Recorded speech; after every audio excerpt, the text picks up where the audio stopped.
講呢個世界有種雀仔冇腳，佢只可以一直咁飛啊飛，飛到攰嗰陣就喺風入邊瞓覺。呢種雀仔一世只可以落地一次，嗰次就係佢死嘅時候。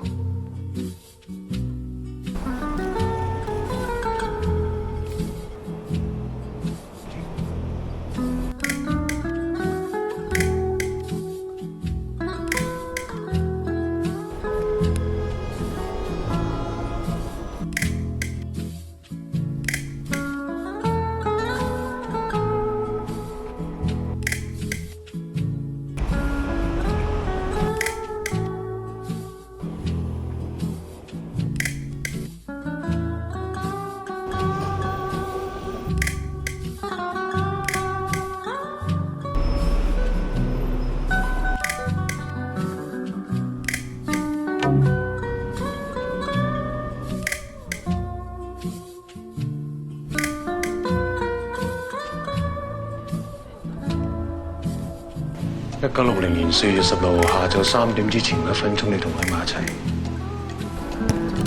因為你我會記得嗰1分鐘。由而家開始，我哋就係1分鐘嘅朋友。